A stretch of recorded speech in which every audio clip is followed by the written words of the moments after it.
Mingala Baune, Pizon Java, Lida Abado, the Chicken, Barmishin, Mahaweza Tena, the Mames way to Dogam Boundone, Searo Shindumiadu Pia, Bibi Saya, Buddha Dagadu, Nibidoi, Duria Bamaka de Searo, Dauda Shin Nandaka, Joyaldo, Mulabi, Pipa Doja, Searo G, Dilagon, the Marigon, Pinago Nogoji, Mayu, Lesebia, Tema Mubi, Udoni in Chai, Shuku, Budo, Roja, Bayan, Lime, Yudizoa, Lay out her Banja Abadi Pia. I go in and my comment. Yane, Tadanaroni, Natangaya, Charles and Nagu, Yamatagre, the town Doya, Shisa Legu, Tagula Zongaya, Crane, Natan Nasan Nakune, Ibila, Nasangaya, the Nila Nina, Jimba below Abado, Mahaweza the Nai, the Jamia, Sadan Paja, Swine Jin, Sierra Digo, Mutayu, Namoda, Donya Yusu, Guzobi, Pule, Peter Mubaya, Limia, Yudezoa, Leauta, Banja, Abadi Pia. Namo Namo Tata Bhagavato Arahato Sama Sambuddhassa Namo Bhagavato Arahato Sama Sambuddhassa Namo Tassa Bhagavato Arahato Sama Sambuddhassa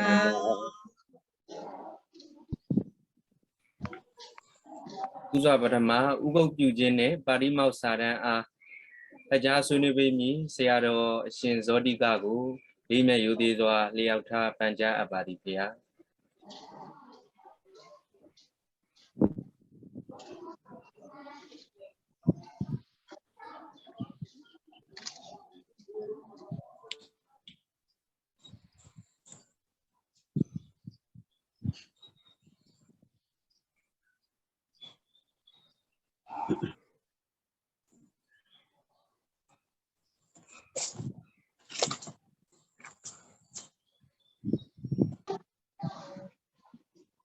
Hello. The most venerable our Radha Siaro and my elder brother Mans and Nance and our late devotee today. Good evening. Yes, good evening. Pandi. Yes, Pandi. Now, I would like to present about Uposatha and recitation of Patimokkha on behalf of my monks group. Yes. Firstly, the brief historical backgrounds of the Uposatha. The word Uposatha, Sabbath, is nothing new idea for us. It was originated from ancient time. Actually, the word Uposatha consists of three parts. The prefix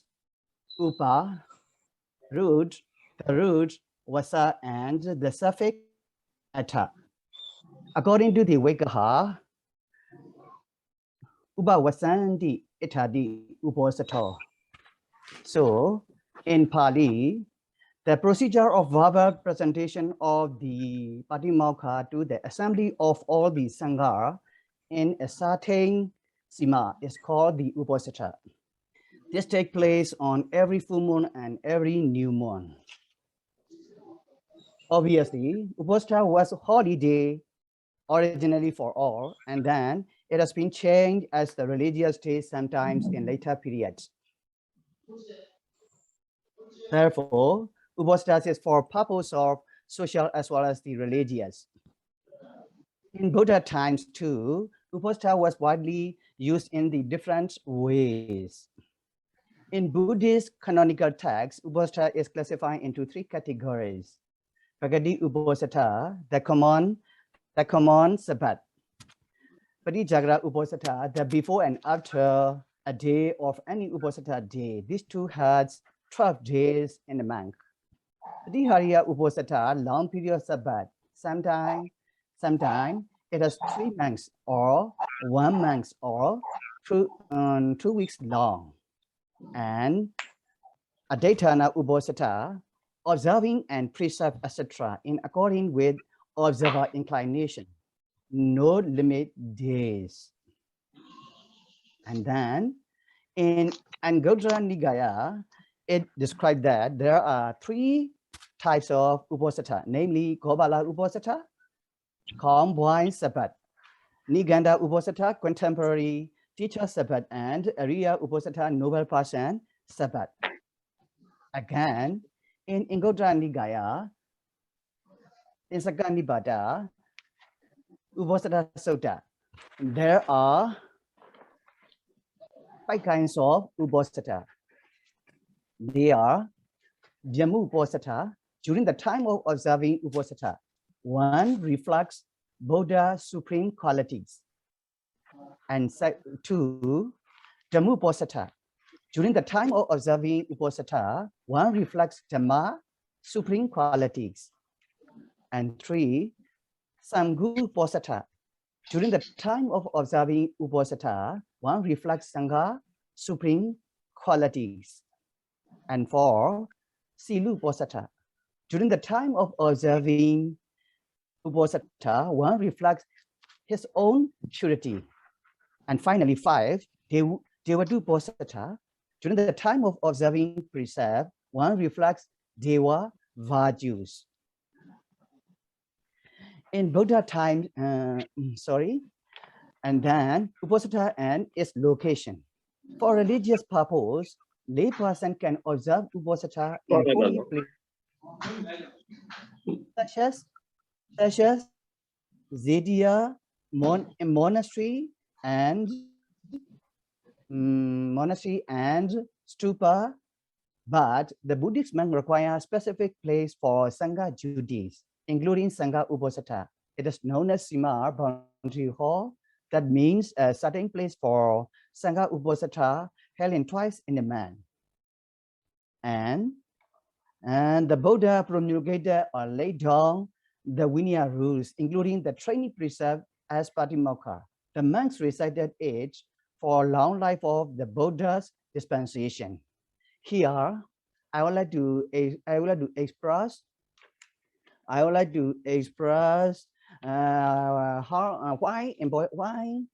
Vinaya is very important for our sasana. Vinaya is as important for the sasana as lifeblood. Therefore, the Vinaya Pitaka was recited first in every Buddhist council. If the members of the order of Sangha were not to follow Vinaya rules of discipline, there would be no more Sangha who are included in the 3 jhans, Tiyarana. If there were no members of the order of Sangha who learn, teach, and practice the Dhamma expounded by the Buddha, the sadhana would disappear for certain. Therefore, it is said in the commentary, Vinayo nama sasanasa ayu, Vinaye tite sasanam titam hoti, meaning that Vinaya is the very life of sadhana, and as long as Vinaya exists, the sadhana will exist. Yes. Again, I would like to describe the recitation of Patimokkha as Uposatha Kara. The essential duty of all monks in the recitation of Patimokkha. The tradition of Patimokkha recitation came in later periods and most probably may issue after the age of 55 years of the Buddha. The time before the age 55 years of the Buddha, or the Patimokkha recitation exists for about 20 years. On reciting the Patimokkha, the most senior monk is responsible for recitation. If he cannot do properly for many reasons, he can appoint to someone who are with the quality of recitation of Patimokkha. Here, I would like to submit 2 kinds of Patimokkha. They are Order Patimokkha and Anapatimokha. Anapatimokha means the Lord Buddha's admonishment. In brief, not to do any evil, to do what is good or wholesome, to purify one's mind. Yes, as you know. Second, Anapatimokha means rules and regulation for monks and nuns, such as no sex by any means, not eating after midday. Altogether, 227 rules of conduct for monks and 311 for nuns. Yes. In Anapatimokha, there are 8 sections. They are 1. Parajika Ganda, rules entailing expulsion from the Sangha, defeat. 2. Sangha Disesa, rules entailing an initial and subsequent meeting of the Sangha. 3. Aniyata, indefinite rules. 4. Nisakiya Pachetiya, rules entailing penalty and confession. 5. Soda Pachetiya, rules entailing confession. 6. Padidesniya, rules entailing acknowledgement. 7. Sekhiya, rules of training. And finally, 8. Adhikarana Samatha, rules for settling disputes. Yes. Again, systemic procedure of Patimokkha recitation at the meeting. Yes. Before starting the meeting or before starting to observe the Uposatha, 4 jobs must be carried out. The 4 Obha Karana. Obha means in advance, Karana means job or duties. The 4 Obha Karanas are as follows. 1. Sweeping the floor or the ground of the Sima boundary hall. 2. Lighting the Sima with white lamps or candles or electric lights. 3. Setting out water clean at the entrance of the Sima. That is, the water is used for, excuse me.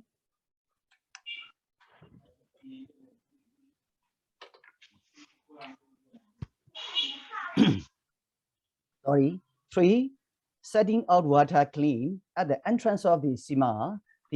That is, the water is used for drinking and eventually to pour on one's feet. In northern India at the time of Buddha, it was customary and traditional to wash the feet before entering the buildings. 4. Arranging mats or rugs to sit in the Sima. And then at the time or during the Uposatha, when all the assembly of Sangha meets in the Sima, there are 5 things that must be reported before reciting the Patimokkha. They are the Pobha Kecha. Pobha means in advance, Kecha means things or duty. The 5 Pobha Kecha are as follows. 1. Report the chanta, where chanta means consent. If because of illness or any other reason, a bhikkhu cannot attend the Sima, he must convey his chanda, his consent, by informing a bhikkhu who attends the Sima, so that the assembled members of the Sangha can take the necessary decision. In turn, when he is in the Sima, the latter will convey this information to the assembly of bhikkhus through report of the Parisuddhi. When the Uposatha is about to take place, if there is in the monastery a bhikkhu who has already done the Uposatha in another monastery, he must convey his Parisuddhi. This is to ensure that every bhikkhu mind is cleansed of all moral impurities. 3. Report the date. This allows everybody to know the dates, especially those people who are doing long-term retreats, such as rainy retreats. Report of the number of bhikkhus present in the Sima. The Uposatha is only certain occasion when the bhikkhus are assembled. 5. Report of what the bhikkhu needs require in terms of teaching. In the times when there were still bhikkhunis, they could, during the Uposatha, request a teaching from a bhikkhu. To do this, the assembled Sangha, after discussion, assigned a qualified and accomplished bhikkhu to go and impart a teaching of the bhikkhu needs on the day following the Uposatha. These are the 5 fadas after the Sangha arrived in Sima Hall. Yes, here I would like to explain when the Buddha laid down the Vinaya rules, including Patimokkha. The Lord Buddha, the Lord Buddha, out of his farsightedness, laid down Vinaya rules for the excellence and welfare of Sangha, for the control of ill-mannered bhikkhus and the comfort of well-behaved bhikkhus, for the restraint of asava, kankha, in this present and future states, for causing confidence to those of little faith and increasing confidence of the faithful, and for the establishment of the true Dhamma and the support of the Vinaya. So, I would like to continue the citation of Patimokkha. Before doing the Uposatha, every bhikkhu must have pure sila. The Sanghadisisa must have been expiated in conformity with the due procedure. This is a special case. The Patidisniya must have been confessed to at least 4 bhikkhus. Concerning the other 4 kinds of faults, Tholajiya, Pachediya, Dukkhata, and Dobhasita, everybody must perform desana, confession, so as to be completely purified morally. It is only then that the recitation of the 227 rules of Patimokkha can be heard. When the rules of Patimokkha have been announced, the bhikkhu who has announced them asks if any of them have been breached. If such is the case, by confessing his faults or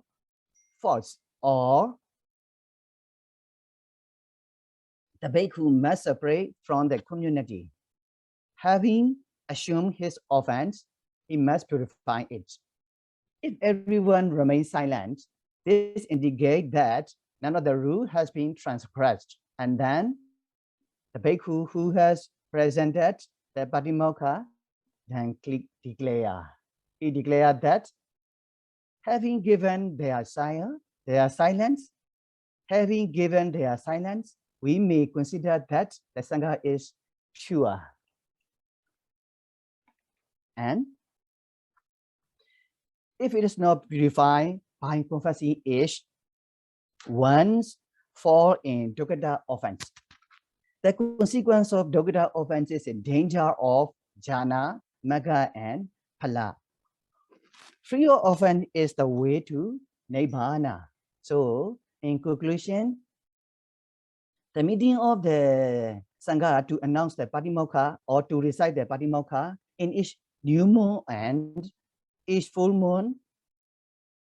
twice a month is a way to control regularly the purity of sila in all the members of the community. Eventually,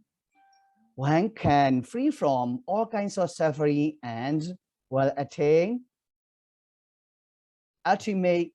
goal or destination, Nibbana. That's all. Thank you. so much.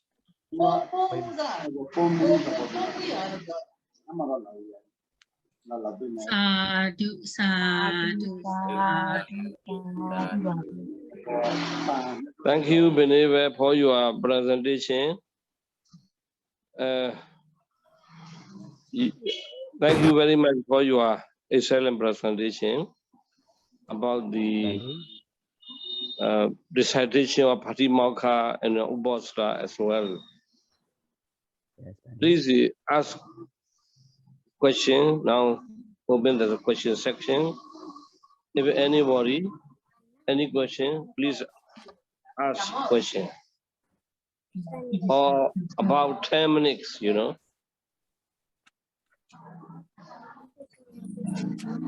Please. You can ask a question either in English or Myanmar language also. You can ask question.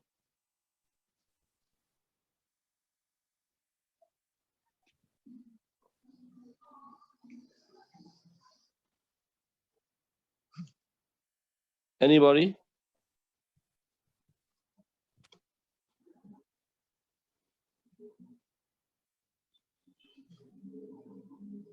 And I would like to ask a question. Can you Yes, tell Bande. me the significance of the recitation of Patimokkha? Can you explain me the significance of the Patimokkha recitation? What is significance? Yes, significance of reciting Patimokkha, especially to be purified the sila, especially to be purifying the sila. Our yes, Bande. Okay. To How be do you think yes, about Bande. the recitation Patimokkha twice in a month? What benefit you can expect? What type of benefits you can expect through recitation of Patimokkha twice in a month? By reciting or announcing twice in Patimokkha in the month. In my opinion, we go by here and by listening these Patimokkha rules, we can memorize these rules and we can observe it. We can observe it rightly and we can observe it rightly. So Patimokkha recitation, regular recitation is very good habits, and I think. Thank you for your explanation. Yes, any students? Any student, please ask question. Teacher, I think before doing the Wadra, every Meku must have Wasilat. I did after that recitation or 227 rules of the Parimo can be started. I did every Beku part step is should be poor, yes.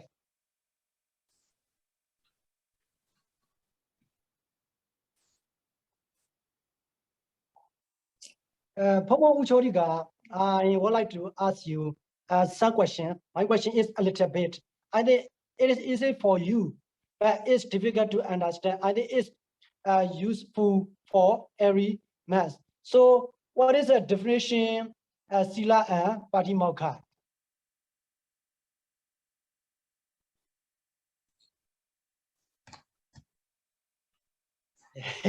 Yes, this question is and to answer too difficult because I am not a scholar. But Sila contains a wide variety of fields. Patimokkha is only 227 rules and regulation to observe for monks. Yes. Sila is to observe for lay people, and nuns and bhikkhus. for 5 precept, 8 precept, 9 precept, and there are precept for bhikkhus. Yes, for my opinion. Yes. I wanna Yes. ask you next question. Buddha said, "Don't do evil, do good thing, to pour your mind." So Buddha said, Buddha preached, why every man have to show Patimokkha? Why? If Yes. some man don't do evil, do good, to pour mind, at the time, why every man show Patimokkha? Why? Yes, Pandey. I think for me, a man who have a good mind or wholesome deeds should listen or should observe. Sorry, must have to observe or have observed the Patimokkha recitation. Because they have the good minds or wholesome deeds. Although they have without having the good deeds or the good mind, they do not observe or recite or obey or follow the Patimokkha rules. So firstly, the most venerable Tom Yusiaro said, "Say Gongshi Boga Patama." မြန်မာလိုပြောမယ်ဆိုရင်စိတ်ကောင်းရှိမယ်ဆိုရင်အရှင်ဘုရားဝိနည်းကလိုက်နာပြီးသားပဲပါတိမောကလိုက်နာပြီးသားပဲဗျာစိတ်ကောင်းရှိဖို့ကပထမစိတ်ကောင်းရှိပြီဆိုလို့ရှိရင်အရှင်ဘုရားကျန်တဲ့ဟာတွေကကျန်တဲ့ဝိနည်းတွေကလိုက်နာပြီးသားပဲဗျာဒါတပည့်တော်အမြင်ကိုပြောတာပါတပည့်တော်အမြင်ဆိုတာလေဒါပါဠိတော်နဲ့လည်းဟိုတော်တော်လေးကိုက်ညီမယ်လို့တပည့်တော်ယူကြည့်ပါဒါမြန်မာလိုပြောလိုက်တယ်ဆိုတာလည်းပို့တော့ဟိုသက်ပြောင်းလို့ပါဗျာစိတ်ကောင်းရှိတဲ့လူကတော့ဝိနည်းဆောင်ပါပါပဲဗျာစိတ်ကောင်းရှိဖို့ပထမတပည့်တော်လက်ခံပါတယ်တင်ပါဗျာ My next question Bande, I would like to help you. Yes, your question is very nice, Bande. Yes, teacher. Even you are purifying, you have to understand the significance of the Patimokkha recitation. Yes. Patimokkha recitation is the duty or Patimokkha recitation is the responsibility of the Sangha community. It is not personal work. It is the Sangha's work. Even Arahanta, you cannot deny, even Arahanta must participate for recitation of Patimokkha. I am Arahanta. I am a perfect monk. Even he is a perfect monk, Arahanta, he must participate in Patimokkha recitation because the recitation of Patimokkha is not the personal work, personal duty, personal responsibility. It is the collective for all monks. It is a must. It is without appeal. Everybody, every monk, not every people, but every monk. Even you are Arahanta, you must perform. It is a must. So that's why, because it is Anadisana. Anadisana means if you enter into Buddha Sasana as a monk,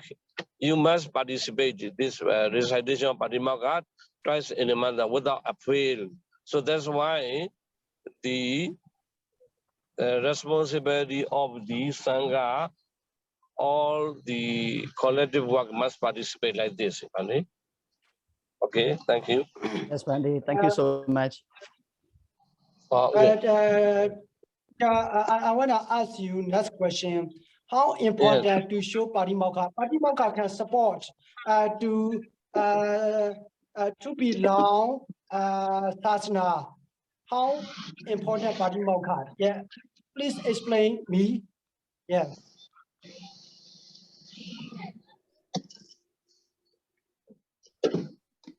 To show Patimokkha can support to stand along with Sasana. How important? Yeah.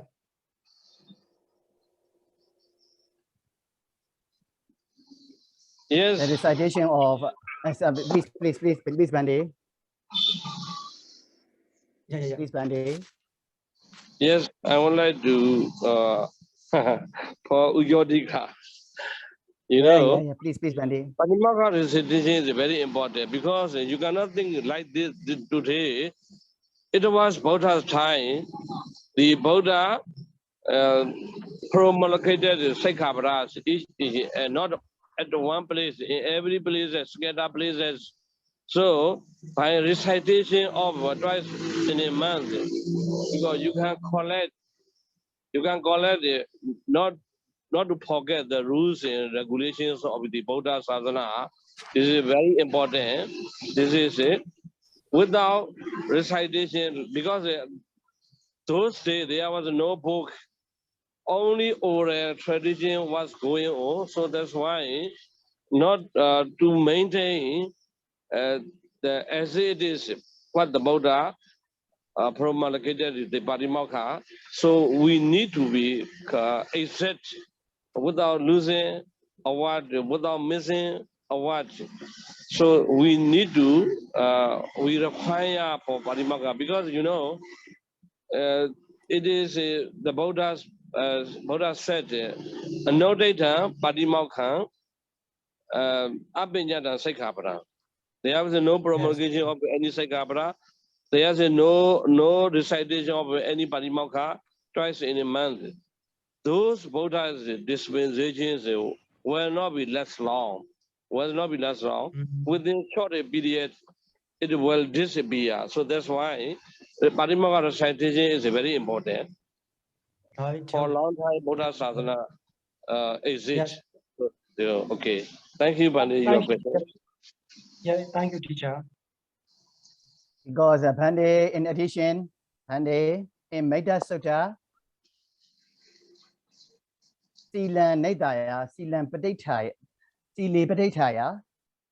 Adupati Tatana, Bhaviyata. Yeah. Because of the foundation of the Sila or preserve of morality is a foundation of the three Sekhavara. Yes, so the Sila is a very, very important. Also, the Parimokha Samaratila, recitation of Parimokha Samaratila is for recitation for our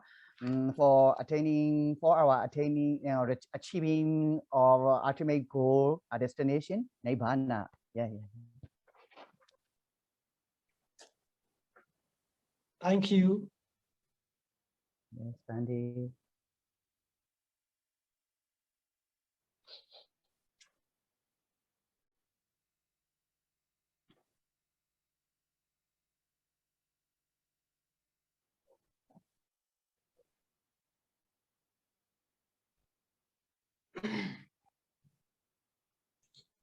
Any question, please?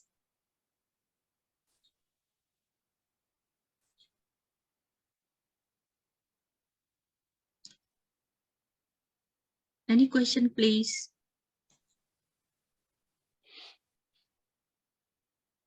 Siayamindu, do you have any question? Shara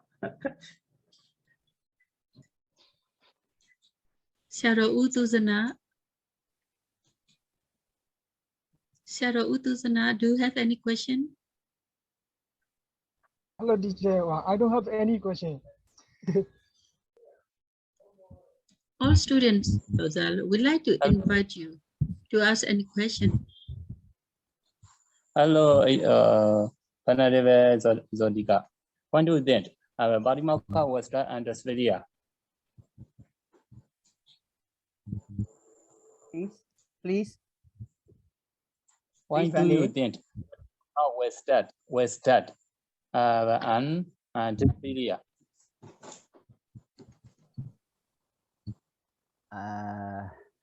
In Vajira Bodhi sub-commentary, Vajira Bodhi sub-commentary, it is and describe that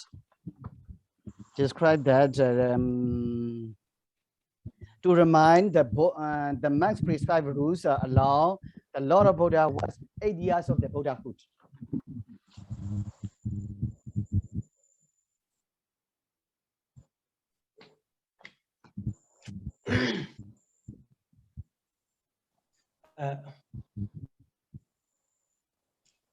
Shinanda Siri, your video is off. Could you please open your video? Yes. I want to ask you some question. I don't know about my question, but I think you can answer my question clearly. Most of the monastery reside Ubodhata in Buddha. What about Wabat? Yes. Most of the monastery resides or show Ubodhata in Wadin. What about Wabat? Can you tell me we can recite Parimokha Wabat?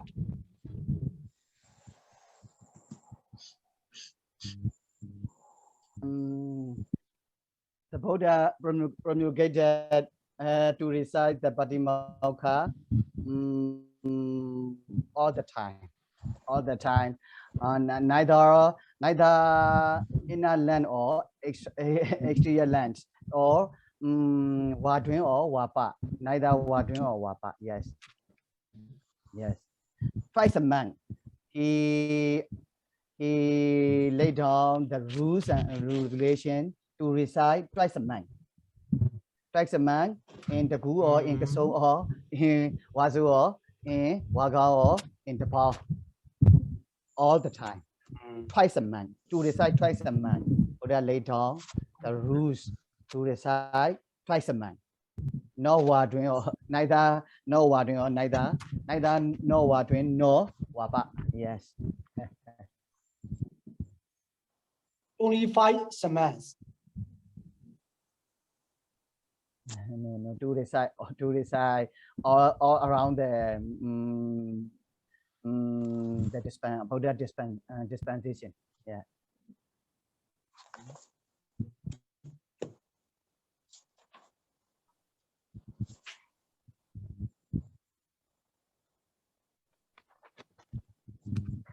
Thank you for all venerables. So we would like to continue next session. Yes, teacher. Thank you so much for your question. Good evening. Good evening. Now the session to go Saba Mapia. Tima Alupi Sundavi Sura. Salabi, Katina Saran, Paja Suni Bibayan. Salabi, Hampujan Saran, Paja Suni Bibayan. Siama Dolala Digu, Liza Yudizo, Panja Abarekamia. Ivisaya Buddha Badane, Pali Tagadoye, and me Buddhism Dam Patamanigo, Tinja Pucha Pinijado, Sayaromia, Tinana, Tinandunya, Alongo, Minglava, Lu, no consata Abareshe. The Vido Gado, Nebido Poye Goza, we need Bada Yama, Yahan Pugene, Patawe, Titindi, a Chele Miago, Cousin, Say Gugu, a Jinchonye, Yamabada Bien, Sene Pioja Dama, Kibari.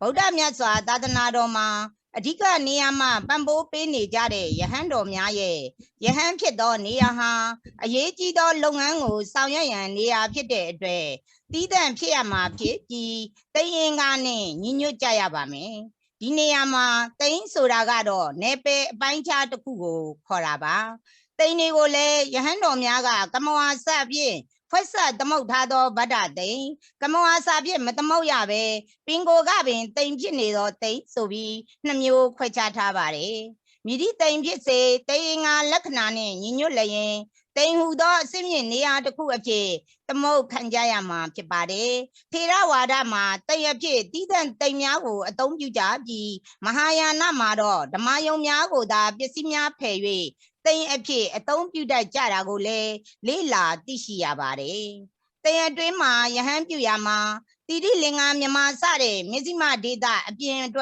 Yahanga Shiga, Yahampi, Piso 9B, India B, Mizima Dida remove, and Nezon Seba, Shiama, Chipare. Think the good dreamer, Tamatade, Yedre Shido, Tangadomia, Tayabi, Sanago, Yayu Jayabare. To see whether they are do tanga alonga, Tang wet do mashi, a tea pew pay ma darling, Yahan long ha, Yahan a pigo, Yashima, Pipares,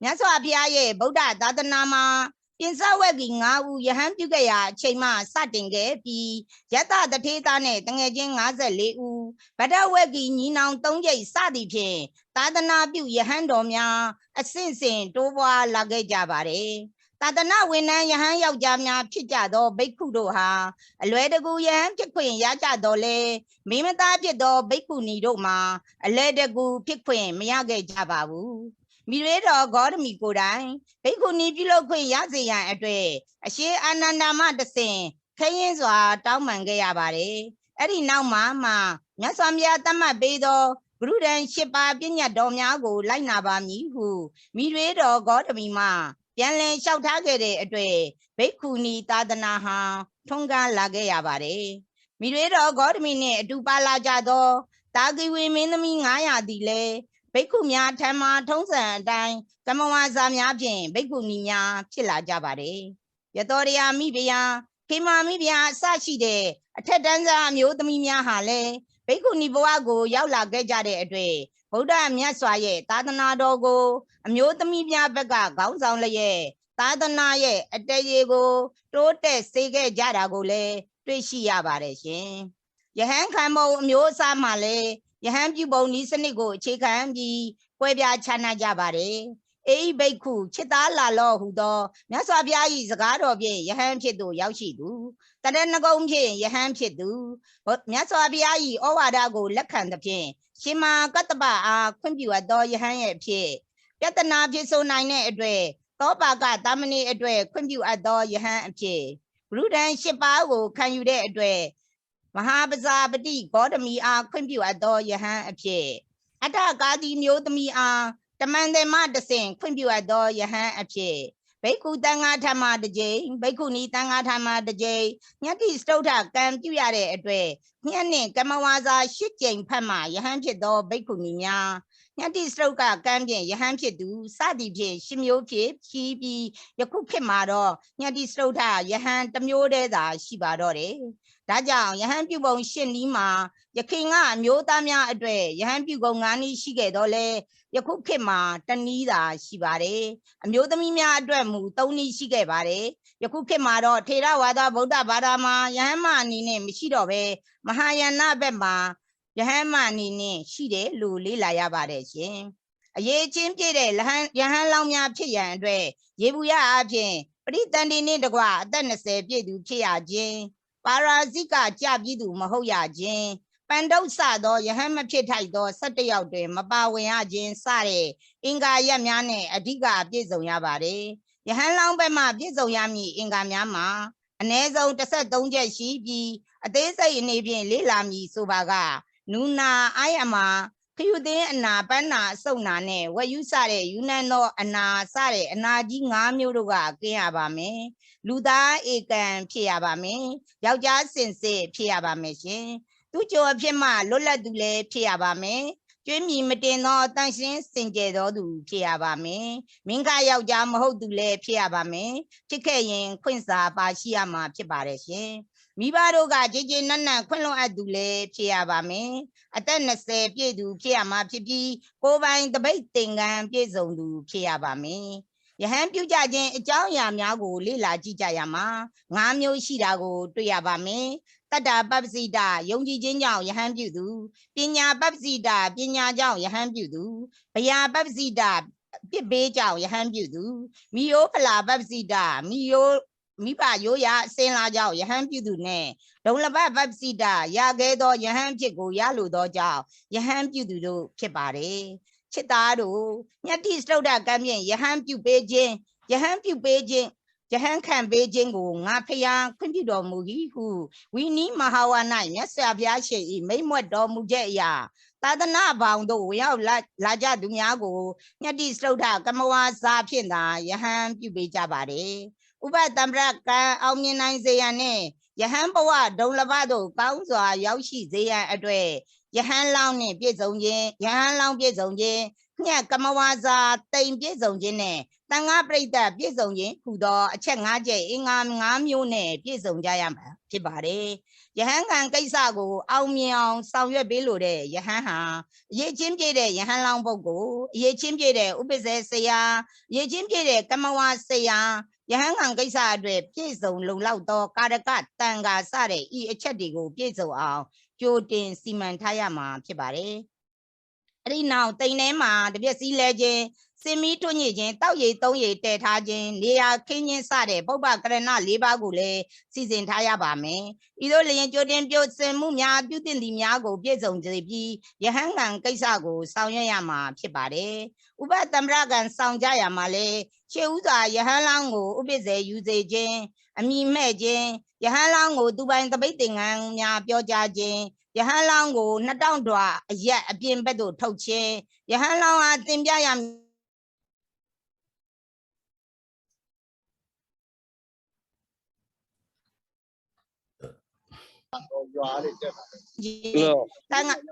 တန်ဃာတော်ဤခြေတော်အစုံကိုယဟန်လောင်းအားရှိခိုးခိုင်းပြီးယဟန်ပြုလိုကြောင်းခွင့်တောင်းစေခြင်းပု္ပ္ပာတမ္ပုဒိညှတ်ထားပြီးယဟန်လောင်းအားထပ်မံစစ်ဆေးခြင်းဥပတံပရကမဝါစာရွတ်ဖတ်ခြင်းအရေးဘွားစသည်တို့ကိုပြောကြားခြင်းမိယာလေးမျိုးရှောင်းရလေးမျိုးတို့ကိုပြောကြားခြင်းနဲ့ခွင့်တောင်းခြင်းခွင့်ပန်ခြင်းတို့ကိုအစဉ်စဉ်ဆောင်ရွက်ကြရမှာဖြစ်ပါတယ်မိမိတပည့်ကိုအမြဲတမ်းကြီးကြပ်ကွက်ကဲစောက်ရှောက်လျက်ချင်းမြောက်ထောက်ပံ့တဲ့သူကိုဥပ္ပဇေဆရာဟုခေါ်ပါတယ်ဥပ္ပဇေဆရာရဲ့ပစ္စည်းအထောက်ပံ့တရားအထောက်ပံ့မရရှိလျင်မကြီးပွားမတိုးတက်နိုင်မင်းစုပ်ယုပ်ပျက်စီးမှုသာများပါတယ်ဒါကြောင့်သာသနာတော်မှာဥပ္ပဇေဆရာရဲ့အကူအညီများစွာလိုအပ်လာပါတယ်ရှင်ဥပ္ပဇေဆရာဟာမိမိတပည့်ကိုတာရင်ပမာဝိပုံစားပုံနေထိုင်သွားလာပုံမှစ၍အဆဆရာရာတာဝန်ယူပြီးစနစ်တကျညွှန်ပြပေးရပါတယ်ဥပ္ပဇေဆရာအဖြစ်ကိုဆယ်ဝါရပြီးခြင်းဥပဒေဝိပင်ကိုနှုတ်တရရွတ်ဖူးသူဖြစ်ခြင်းကံကြီးကံငယ်ကိစ္စတို့၌တတိနားလဲခြင်းခဏကဝိတ္တို့၌တတိနားလဲခြင်းနာယုတ်တရားတို့ကိုပိုင်နိုင်စွာဟောပြနိုင်ခြင်းစတဲ့အင်္ဂါရပ်များနှင့်ပြည့်စုံလျက်ရွေးချယ်နိုင်မှာဖြစ်ပါတယ်ဖျားလောက်မှဥပ္ပစေယောမေဘန်းတွေဟောတိသုံးခေါက်ဆို၍မြန်မာလိုအရှင်ဖျားသည်တပည့်တော်၏ဥပ္ပစေဆရာဖြစ်တော်မူပါလို့လျှောက်ထားရပါတယ်ဥပ္ပစေဆရာကပါတာတိကေနတမဒေဟိဟုမြန်မာလိုကြီးညိုပွဲဆောင်နိုင်သောကိုနှုတ်အမူအရာဖြင့်တီလတမာတိပညာသုံးပြသောတိတ်ခါကိုပြီးစေလောဟုပြန်လည်မိတ်ကြားပါတယ်ယဟန်လောင်းများအတွက်ပရိက္ခယာတွင်ပါဝင်သည့်ဤတပိတ်ဤသင်္ကန်းများသည်တင်ညာလောင်းဤကိုပိုင်တပိတ်သင်္ကန်းများဖြစ်သည်ဟုယဟန်လောင်းအားပြောကြားထားရမှာဖြစ်ပါတယ်အဓိကဖြစ်တဲ့တပိတ်သင်္ကန်းနဲ့ကြံပရိက္ခယာများမှာလည်းယဟန်တို့အတွက်မရှိမဖြစ်လိုအပ်တဲ့ပစ္စည်းများသာဖြစ်တဲ့အတွက်တပိတ်နှစ်ထပ်သင်္ကန်းကြီးဧကတိသင်္ကန်းတင်းပိုင်သင်္ကန်းကပန်းကြိုးခေါင်းရိပ်တာရေစစ်အပ်စတဲ့ယဟန်သုံးဆောင်ပရိက္ခယာ၈ပါးကိုလည်းဗုဒ္ဓဘာသာဝင်များအနေနဲ့သိရှိထားရမှာဖြစ်ပါတယ်ဒီနေရာမှာညှက်ဆိုတာကတော့ဤယဟန်လောင်းသည်ဤမည်သောဥပ္ပဇေဆရာ၏တပည့်ဖြစ်ပါသည်အန္တရာယ်ကင်းသူဖြစ်ပါသည်သူမှာတပိတ်သင်္ကန်းလည်းပြည့်စုံနေပါပြီဖြစ်နိုင်လျင်တန်ဃာတော်တို့ကဤယဟန်လောင်းကိုယဟန်ပြုပေးဖို့ရာကြိုတင်အသိပေးခြင်းဖြစ်ပါတယ်ကမဝါစာဆိုတာကတော့ယဟန်လောင်းကိုတန်ခါအဖွဲ့မှယဟန်ပြုပေးပါမည်ဤသို့ယဟန်ပြုပေးခြင်းကိုသဘောတူလျင်နှုတ်ဆက်နေပါသဘောမတူသူရှိလျင်လည်းကန့်ကွက်ပြောဆိုပါဟု၃ကြိမ်၃ခါအဆိုတင်ခြင်းဖြစ်ပါတယ်ဏိဂုံဆိုတာကတော့တန်ခါအဖွဲ့ကဤယဟန်လောင်းကိုယဟန်ပြုပေးပြီးဖြစ်ပါတယ်တန်ခါအဖွဲ့သဘောတူခြင်းကြောင့်နှိမ့်စိတ်နေခြင်းဖြစ်ပါတယ်ဟုအတည်ပြုချက်ကိုကြေညာခြင်းဖြစ်ပါတယ်ပဓာနကိစ္စဖြစ်တဲ့ညကမဝါနိဒနိဂုံ၃ပိုင်းလုံးကိုပါဠိဘာသာဖြင့်ရွတ်ဆိုရပါမယ်ထို့သောရွတ်ဆိုရမှာလဲစီကံနှင့်အညီရုပ်လျော့မှုဖောက်ပြန်မှုမရှိစေပဲမှန်ကန်ပိတစွာရွတ်ဖတ်နိုင်မှသာယဟန်ခံခြင်းကိစ္စပြည်စည်းအောင်မြင်နိုင်ပါတယ်ထို့သောမဟုတ်လျင်တော့ယဟန်အဖြစ်ကိုမရနိုင်ပါဘူးယဟန်လောင်းကိုညကမဝါဖတ်၍ယဟန်ပြုပေးရ၌တတ္တယကမဝါစာသောပါတေယပြီးဆုံးလျင်ယဟန်ဖြစ်ပါတယ်ယဟန်ဖြစ်သည်နှင့်တပြိုင်နက်ယဟန်တေတန္တ၌ပါရိတုတ်တိသီလ၄မျိုးတခါတည်းတည်ပြီး228သွဲအကျယ်အားဖြင့်ဂရေ9000ကျော်သောအဓိသီလတိတ်ခါများလည်းတည်ရှိသွားပြီဖြစ်ပါတယ်ယင်းသီလများနှင့်ပြည့်စုံသွားသောကြောင့် ပုထုဇဉ်ဖြစ်စေကမူတိခရိယာပုဂ္ဂိုလ်တို့၌ထဲ့သွင်းရေတွက်အပ်တဲ့မြင့်မြတ်သောဥပတမ္ပနာပုဂ္ဂိုလ်အဖြစ်သို့ရောက်ရှိသွားခဲ့ပြီလည်းဖြစ်ပါတယ်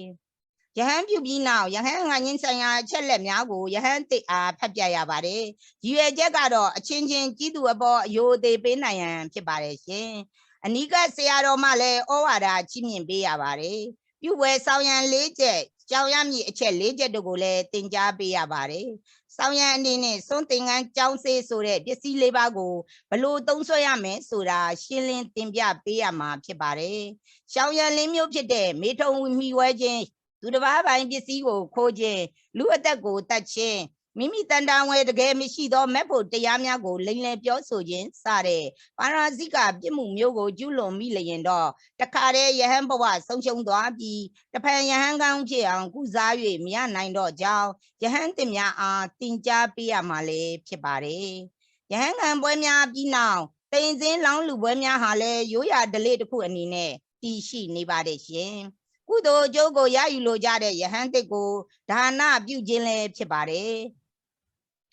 တိမ်စင်းလောင်းလှူရမှာပစ္စည်းအမျိုးမျိုးကိုလောင်းလှူတတ်ကြပြီးပတ်စံလောင်းခြင်းအလေးအထကိုတော့မကောင်းပေမဲ့ဝေလူလျင်လည်းစနစ်တကျလှူတတ်ကြဖို့လိုအပ်လာပါတယ်တိမ်စင်းသောယဟန်ကိုလှူဒန်းရခြင်းတန်ဖိုးကိုသိလေ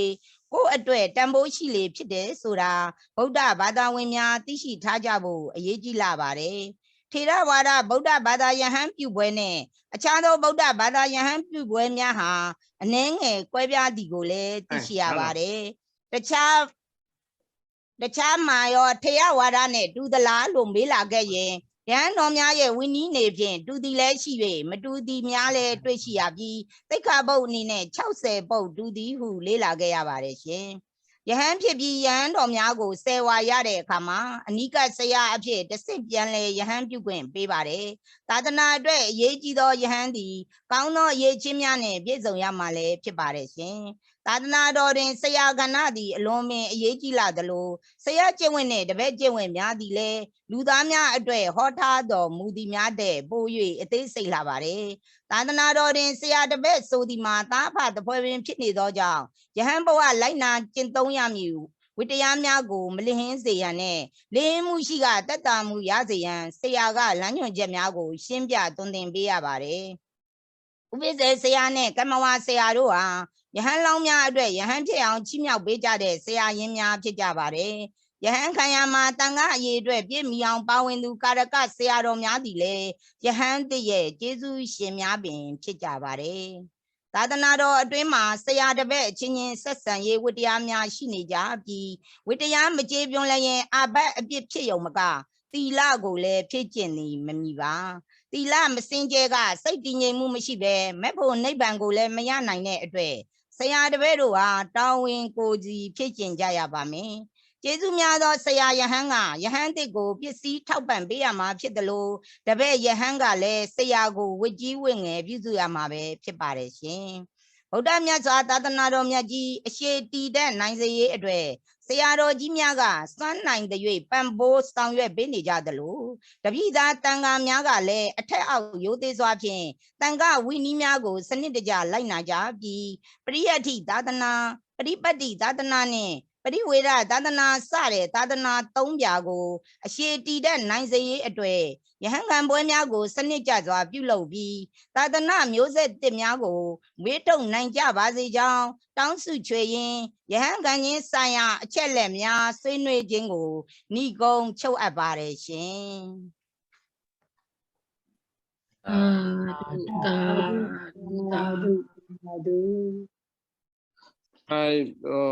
ယဟန်ခံကြောင်းပြည့်ပြည့်စုံစုံဖတ်ကြားတင်ပြတော်တဲ့အတွက်အများကြီးကျေးဇူးတင်ပါတယ်ယဟန်ခံနဲ့ပတ်သက်ပြီးတော့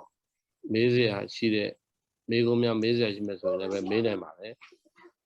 တပည့်တော့အချိန်မီဖတ်နိုင်မှုအတွက်2ပတ်လောက်ရုံးအလုပ်တွေမအားတဲ့အခုညနေဒီမအားတဲ့ကြားတဲ့ကနေအခုဒီဟာကိုရအောင်တော့ဒါတက်ပြီး Congratulations လုံမအားတာပါ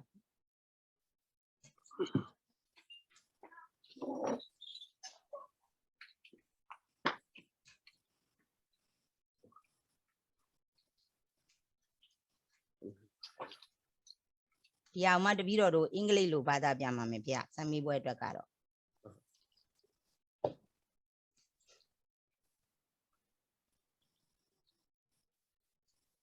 တခါကိုဘုန်းသိမေးလိုက်အောင်လေ စားတော့မရှိဘူးလား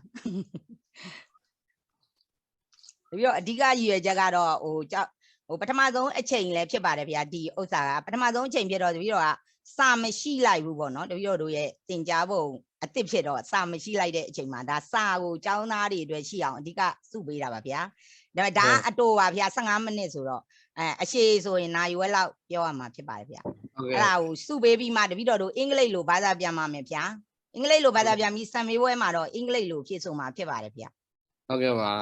notes ကိုစုပေးတဲ့သဘောပါပဲဗျာကျောင်းသားတွေအတွက်ပါ ဟိုမေးခွန်းလေးပါမေးလို့မရဘူးလား ရပါတယ် မေးကြည့်ပါအခုညနေဒီအစောကတော့တကားလာပုံနေမှာပြောကျင်လို့ဆို မေးလိုက်ပါ မေးကြည့်ပါဦး ဟုတ်ပါဘူးဟုတ်တာပါနော်ဥဒ္ဓရရခန္ဓာမှာဝိညာဉ်သင်္ကပရိသံငါးတန်ပတ်ဒီဆိုတာရှိရပေါ့နော်အဲ့ဆိုရင်ဒီမှာရဲ့အဲ့ငါးပါးနဲ့ပြည့်စုံရဖြစ်တယ်လို့ပြောတယ်ဒါပေမဲ့တိမ်တဲ့ဝင်တဲ့အခါမှာ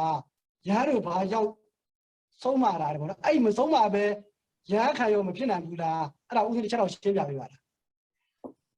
တပည့်တော်တို့ကတော့ရဟန်းခံပွဲတွေဆိုတပည့်တော်တို့ကိုယ်တိုင်လည်းသူများတွေကိုတော့ရဟန်းခံဘူးတယ်နော်ခံဘူးတယ်အခုဒါဒီသင်္นานမှရောက်တော့မှတပည့်တော်တို့ရဟန်းခံရတာအထက်ထဲမှာဘာတွေပြောသလဲဆိုတာကလေဟိုတန်ဃာတော်တွေနဲ့ဥစဉ်တွေဘာတွေပြောသလဲဆိုတာသိရတာပေါ့ဒါပေမဲ့အစောကပြောရတယ်လို့ပဲတပည့်တော်တို့ပြောတယ်လို့လေဟိုအပြင်မှာဥပ္ပစ္စေဆရာရင်နဲ့ဒါဟိုတပည့်တော်တို့ရဲ့နိုင်ငံမှာဆို9ပါးအနည်းဆုံးရှိရင်ဖြစ်ရတာပေါ့နော်အဲ့တော့ဆရာတပည့်ဟိုဒီတိုင်းရဟန်းခံရင်တော့ဖြစ်သလားလို့မေးရင်တော့ဟိုတပည့်တော်တို့လူသားတွေဘက်ကကြည့်ရင်တော့ဖြစ်တယ်လို့ပဲပြောမှာပေါ့ဒါပေမဲ့ဘာဖြစ်တာလဲဆိုဆရာတပည့်ယဉ်နှိမှုရှိအောင်ရဲ့ဒီထဲထဲမှာပဲကိုယ့်ရဲ့ဆရာကိုဆရာသမားတတ်မှန်မှန်တပည့်ဆိုလဲတပည့်တော်တတ်မှန်မှန်နဲ့စုံမရမယ့်ဟာတွေကိုလိုအပ်တဲ့ဟာတွေကိုအချက်လက်တွေကိုရှင်းလင်းဆွေးနွေးပြီးတော့မှဒါယဟန်လောင်းကိုသူ့ရဲ့မမတင်တာမမအောင်လိုအပ်တာတွေအကုန်လုံးကိုလည်းတခါတည်းသိအောင်ဆွေးနွေးဆုံးမတယ်လို့ထင်တာပဲတပည့်တော်တို့လူဘက်တွေမှာလည်းဟိုဆွေးနွေးဆုံးမမှုမရှိဘဲနဲ့ကိုလှုပ်ချင်အောင်လှုပ်ရင်လည်းမအောင်မြင်နိုင်ဘူးလေဘယ်သူမှပြည့်ပြည့်စုံတာမရှိပါဘူးအဲ့တော့ယဟန်ဟိုတိန်ထဲကိုဝင်တဲ့အချိန်မှာလိုအပ်တဲ့တန်ဃာတော်ဒီအနေဟိုများသောအားဖြင့်ဒုံလဘတွေဝင်လာဆိုပို့ဆိုးပါတယ်အဲ့တော့ဟိုတန်ဃာတော်ဒီအနေနဲ့လိုအပ်တဲ့အချက်လက်တွေကိုကိုယ့်ရဲ့တပည့်သားတန်ဃာတော်တွေကိုဘလို့နေဘလို့ထိုင်ဘလို့လုပ်ရမယ်ဆိုတာလေးတွေကိုသုံးဖြတ်ပြီးမှယဟန်တန်ဃာဘောင်ကိုသွားစေတာကတော့ဆရာတပည့်လည်းယဉ်နီးတယ်အပြစ်လည်းရော့ပါသွားမယ်လို့တပည့်တော်ကထင်ပါတယ်အဲ့တော့သုံးမပြီးတော့ယဟန်အဖြစ်ကိုပို့တာကိုတော့တပည့်တော်ပို့ကြိုက်ပါတယ်ဗျာ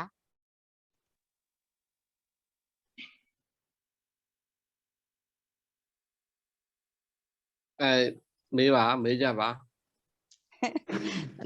တနာနေရဖြစ်မယ်ကိုဟုတ်တယ်ပြောဦးနေမေးချင်အဲ့ဒါကမကြီးပါဦးစင်းမေးအောင်မယ်ကမကြီးဥတုစနာပါဒီမဖေဟာ ဟိုစနာပါကမကြီးဒီ presentation လုပ်တဲ့ထဲမှာဒီကာရကတန်ဃာတော်ဒီရေ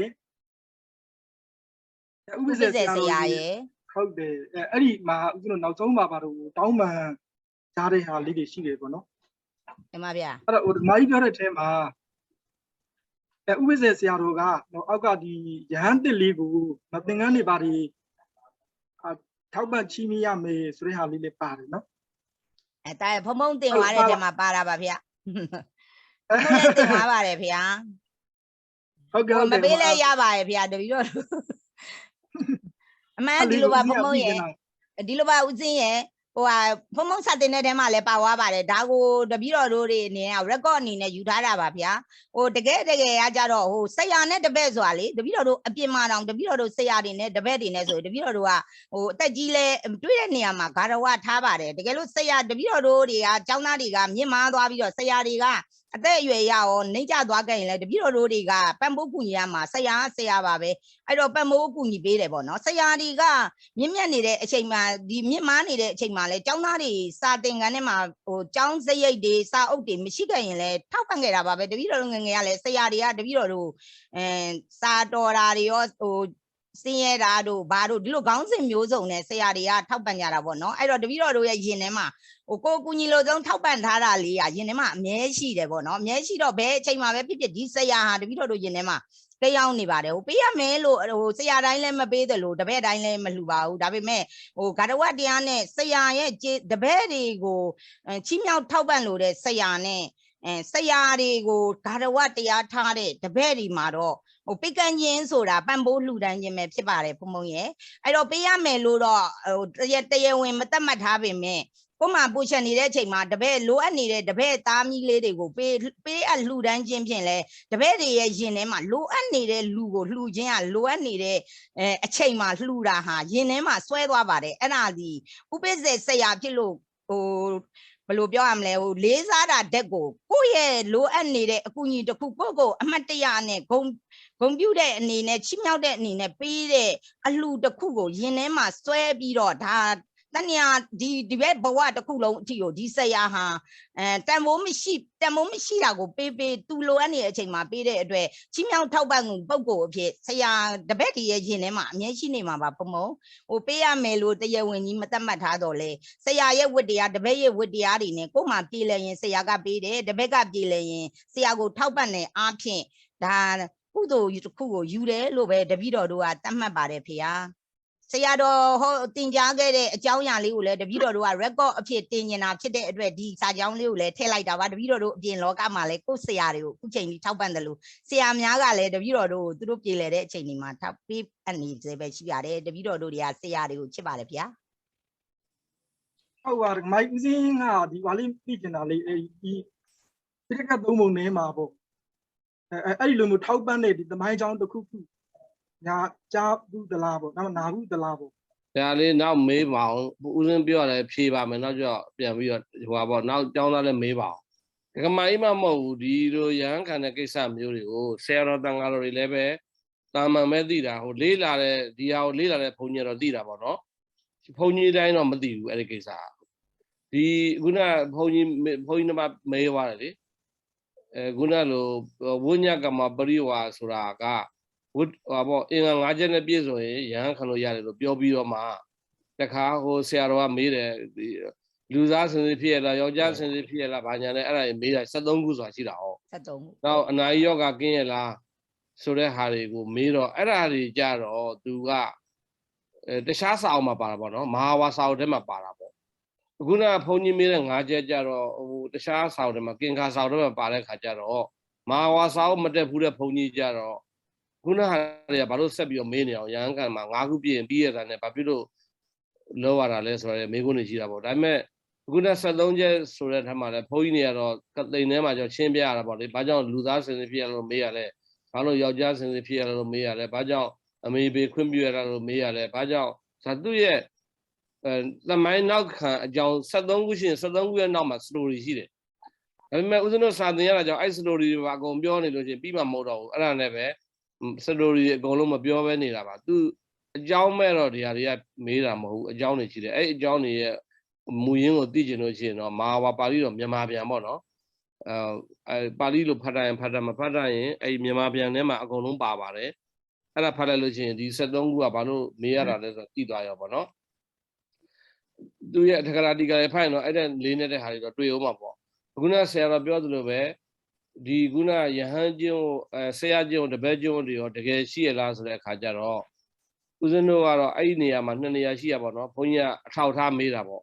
အထောက်ထားစာအုပ်ဖတ်ခြင်းခုနမဟာဝါပါဠိတော်မှာလည်းဖတ်လို့ရတယ်မဟာခန္ဓကမှာပေါ့နော်ပထမစာမျက်နှာ200အတွင်းမှာဖတ်လို့ရတယ်နောက်အဲ့ဒါဖတ်ရှင်သုလိုဝါပါဠိတော်မှာလည်းပဲဟိုဖတ်လို့ရတယ်ပေါ့နော်ခန္ဓကဝတ်ဆိုတာရှိတယ်သုလိုဝါပါဠိတော်မှာလည်းလုံးဝဆရာရဲ့တပည့်ကဆရာရဲ့ကျင့်ဝတ်တွေကဘာတွေလဲဆရာတပည့်ကျင့်ဝတ်တွေကဘာတွေလဲဆိုတော့ခုနပြောတဲ့ဟာတွေတော့ဘယ်ကလိမ့်မလဲဆရာကျင့်ဝတ်တပည့်ကျင့်ဝတ်တွေဆိုတာအများကြီးရေးထားတာပေါ့သို့တော်လည်းပဲလူရင်းချုံလို့ရှိရင်တော့စာဝတ်နေရေးကျမ်းမာရေးကိုဆရာထောက်ပံ့မယ်တပည့်ကလည်းဆရာပေါ်မှာထောက်ပံ့မယ်ဒါတွေကဆရာနဲ့တပည့်ကတော့အရေးကြီးဆုံးပေါ့လေတခြားလူနဲ့ဆိုင်ပို့ပြီးတော့အနိကဖြစ်တဲ့အတွက်အတူရှုပ်လိုက်ရင်အဲ့ဒီစာတွေကိုအကုန်လုံးအတူရှုပ်လိုက်စာဝတ်နေရေးကျမ်းမာရေးကိုတပည့်နေကိုကြမ်းမာရေးမှာဆရာမှာတောင်းရှိတယ်ဆရာရဲ့စောင်းနေကြမ်းမာရေးမှာတပည့်ရဲ့အပြန်အလှန်တောင်းရှိတယ်ဆိုတော့ပြောချင်တာပါ အဲ့ဒါတွေအကုန်လုံးအထောက်ထားတွေရှိပါတယ်မဟာဝါနဲ့စုတော်မှာအတိအကျပါတယ်ပေါ့နော်ဟိုဆရာတော်မေးတဲ့အထောက်ထားကပါဠိတော်ကြီးမှာရှိပါတယ်တက္ကရာမှာဆိုရင်တော့ပြောစရာမလိုတော့ပို့ရှိပါတယ်နောက်ခုနဆရာတော်မေးတဲ့ဟာတွေမှာလည်းခုနလိုသူ့ရဲ့ background တွေရှိပါတယ်ဒါကတော့အဓိကကတော့ခုနအမေကုန်းနဲ့အမေဖေကအဲ့ဒါပါပဲအဓိကဦးဇင်းတို့ရဟန်းခံကိုလေ့လာတဲ့အခါမှာဦးဇင်းတို့ခေတ်လေ့လာလေးနဲ့လေ့လာတဲ့အခါမှာရဟန်းခံခြင်းရဟန်းဝတ်နဲ့ရှိတဲ့မရှိတဲ့ရှိဖို့လိုသလားမလိုဘူးလားနံပါတ်1ရဟန်းဝတ်နဲ့မရှိလေဒီမဲ့ဝင်နေပါရတာဟုတ်ရဟန်းဝတ်မှမဲ့ဝင်နေပါရတာမဟုတ်တော့ရဟန်းဝတ်ရှင်ကဘယ်လောက်တိုင်းတာအထိဒီသာသနာပေါ်မှာအကျိုးများတယ်လေဒီတစ်ချက်ကရှိတယ်မေကုန်းမေးစရာနောက်ပြီးတော့ရဟန်းခံခြင်းဟာဘာတွေကိုများပို့ပြီးတော့ထူးခြားစီလေထူးခြားရတော့အများကြီးရှိမှာပေါ့အဲ့ဒါမှအထူးခြားဆုံးကပါတယ်နောက်ပြီးရဟန်းခံခြင်းရဲ့အကျိုးတရားအဆက်ဆက်ကဘာတွေဖြစ်လာနိုင်လဲဆိုတာပေါ့နော်ဒီလိုမေကုန်းတွေတော့ရှိတာပေါ့အဲ့ဒီမေကုန်းတွေကိုမေးရမယ်ဆိုတော့အပလိုင်းဖြစ်တာပေါ့ဒီခေတ်ကြီးမှာမေးမယ်ဆိုလို့ရှိရင်တော့ရဟန်းခံခြင်းကမရှိမဖြစ်လားဆိုတော့ဒီယရနာ၃ပါးရှိရလေဖရာယရနာတရားနဲ့တန်ခါယရနာဒီယရနာ၃ပါးမှာမြတ်စွာဘုရားရဲ့ဟောကြားတဲ့တရားတွေကိုထိမ့်သိမ့်ဖို့ဆိုတာကတော့ဘိက္ခုတန်ခါဘိက္ခုနီတန်ခါတွေအဓိကကြတာပေါ့အဲ့ဒါကြောင့်မို့လို့တခြားလူတွေလည်းအဓိကကြတာပဲသို့တော့ပို့ပြီးအဓိကကြတာယဟန်တွေဒါကြောင့်မြတ်စွာဘုရားတန်ခါတွေကိုအားကိုးတာပေါ့တန်ခါတွေကိုအားကိုးတဲ့တန်ခါမရှိရင်ဘုရားတန်ခါဒီစရာအကြောင်းမရှိဘူးဘုရားကပြိဋိဘံဆံပြီးရောလေတကယ်တော့သူ့ရဲ့အဆုံးအမတွေကိုဆက်ထိမ့်သိမ့်နေတာယဟန်တွေယဟန်မတွေနဲ့နောက်ဥပဒကဥပဒကတွေပေါ့သို့တော့အဲ့ဒီမှာ၄ယောက်တည်းမှာထပ်ခွဲရင်ယဟန်မတွေကပို့ပြီးတော့ဒီပါတိမောက်တွေကိုရွတ်တော်အဖြစ်ဘုရားတန်ခါကိုထောက်ကြောက်တယ်ဆိုတော့ဒါကြီးကမရှိမဖြစ်ပဲဒါမရှိမဖြစ်ဆိုယဟန်ခံကိုခံရမယ်ခံမခံပြီးတော့အမျိုးမျိုးရှိတာပေါ့ယဟန်ကအဲကြောင့်ယဟန်ကအရေးကြီးတယ်ဒါတော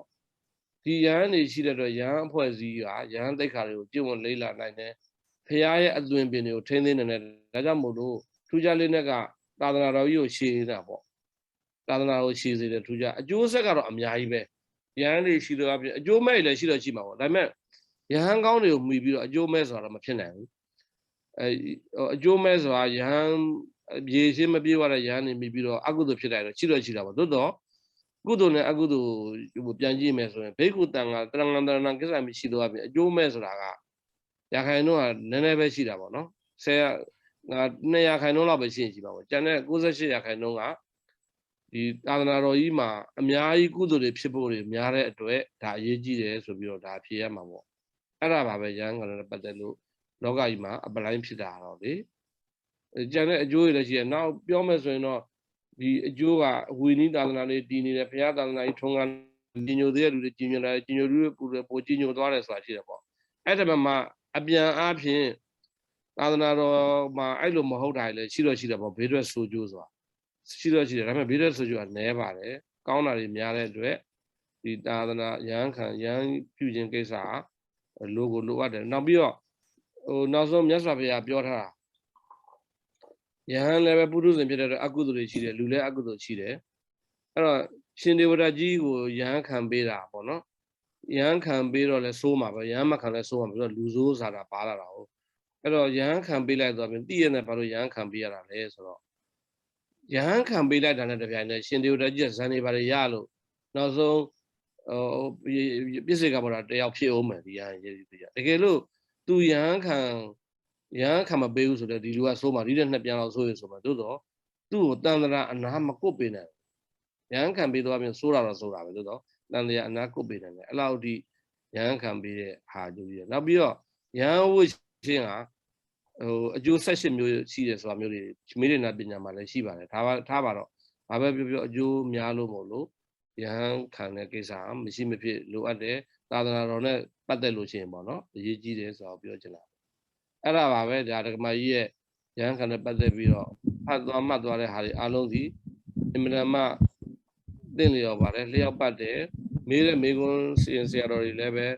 ဲမေးတဲ့မေးခွန်းမို့လို့မေးတာဖြစ်တဲ့အတွက်အင်မတန်မှပေါ့မှတ်သားအားမှာပေါ့နော်ဒါတွေလည်းဒီလိုမေးလာနိုင်တယ်ဆိုတော့လည်းစဉ်းစားထားပြီးတော့သူစင်းတို့လည်းပဲကျောင်းသားတွေလည်းဖြေနေအောင်ကြိုးစားမှာပေါ့အခုဆိုရင်15မိနစ်ရှိသွားပြီ15မိနစ်တော့ကြာခဏပြီးတော့တစ်ခုလောက်မေးလျှောက်ပြရတယ်ဗျာမေးပါဟိုလေအသက်နဲ့ပါဗျာအသက်ကတပည့်တော်တို့အခုဆိုရင်ဆရာမစာတန်းဖတ်တဲ့တဲမှာတော့20ပြည့်မှာပေါ့နော်ဒါပေမဲ့တပည့်တော်တို့ခုနောက်ပိုင်းတပည့်တော်တို့ကစပြီးတော့ပေါ့ဒီစပြီးတော့ယဟန်ပ ပြုရတာပဇင်းစတက်တော့တက်19နှစ်ကြော်ပေါ့အဲ့ဒါဟိုပရိသေတွေတဲ့ကာလာဟိုပါဒါဒီဘက်ကြမှာရွှေလျားလာတာလားဖះရှင်လက်ထက်ထဲရတာပေါ့ဗျာအဲ့တော့ထေရဝါဒမှာပဲလာတာမို့မဟာယနာမှာဘယ်လိုရှိလဲပေါ့ဗျာအဲ့ဒါအသက်ပိုင်းခြားနဲ့ပတ်သက်အဲ့ပိုင်းခြားနဲ့ပတ်သက်လို့ကတော့ဖះခေတ္တရရှိပါတယ်အသက်ပိုင်းခြားပြီးတော့မှဝေးရမယ်ဆိုလေပရိသတ်နေတက်ကဖះရှိတယ်ဟာဟိုဝိနည်းပါဠိတော်မှာရှိယောမနာဘိကုဇာနာဥနာဥဇိဝဇံပုဂ္ဂလဥပဒံပါရိယယောသပုဂ္ဂလအနုပဒံမှာနော်တေသဘိကုကလည်းယန္တရတာမိတိဆိုတာပါစိတ်ပါဠိတော်ထဲမှာပါဠိတော်မှာမြတ်စွာဘုရားဟောတာရှိတယ်ဝိနည်းတိတ်ခါဖို့အနေနဲ့ဟောတာကိုရှိတယ်အဲ့တော့အသက်20ပြည့်ကိုပြည့်ရမယ်ပေါ့အဲ့ပရိသတ်နေတက်ကောဆိုတာပါပါတယ်အဲ့တော့ original ဖြစ်နေတယ်ပေါ့နော်ဒါပေမဲ့မဟာယာနမှာရောဒီလိုမျိုးရှိလားဆိုတဲ့နေရာမှာရှိတယ်သူတို့လည်းသူ့အသက်နဲ့သူရှိတယ်20ပဲဖြစ်လိမ့်မယ်လို့ထင်တယ်ဒါပေမဲ့မဟာယာနပူတော်မှတင်းကျပ်သေးတယ်ခုနလိုပေါ့နော်ဘုန်းကြီးဖြစ်နေတယ်ဖြစ်လို့မရဘူးဦးဇင်းတို့ကမှတုံးလပါလေးပါလေးလုပ်လို့ရတယ်သူတို့ကစောင်မွက်ဖြေရတယ်အဆင့်4ဆင့်လားမသိဘူးအောင်မှမဟာယာနဘုန်းကြီးဖြစ်တယ်ဦးဇင်းဖြစ်တယ်အဲ့တော့တော်တော်လေးတော့တူပါတယ်ရဟန်းခံတဲ့လုပ်ငန်းစဉ်တွေပေါ့နော်အတိအကျတာမတူတာတော်တော်လေးတူတယ်တပည့်တော်မေးချောက်ရတယ်ဗျာအဲ့ဒီလိုရဟန်းလောက်ဆုံးမတဲ့အခါမှာဘုံနေဆုံးမတဲ့အခါမှာ2ပါး3ပါးလောက်ပဲရတယ်ပေါ့4-5ပါးတွေကြိုင်နဲ့ဘာကြောင့်လုပ်လို့မရဘူးဒီပေါ့လေတန်ဃာကတန်ဃာကိုလုပ်လို့မရဘူးတန်ဃာဆိုတာ4ပါးဆိုတန်ဃာဖြစ်သွားပြီ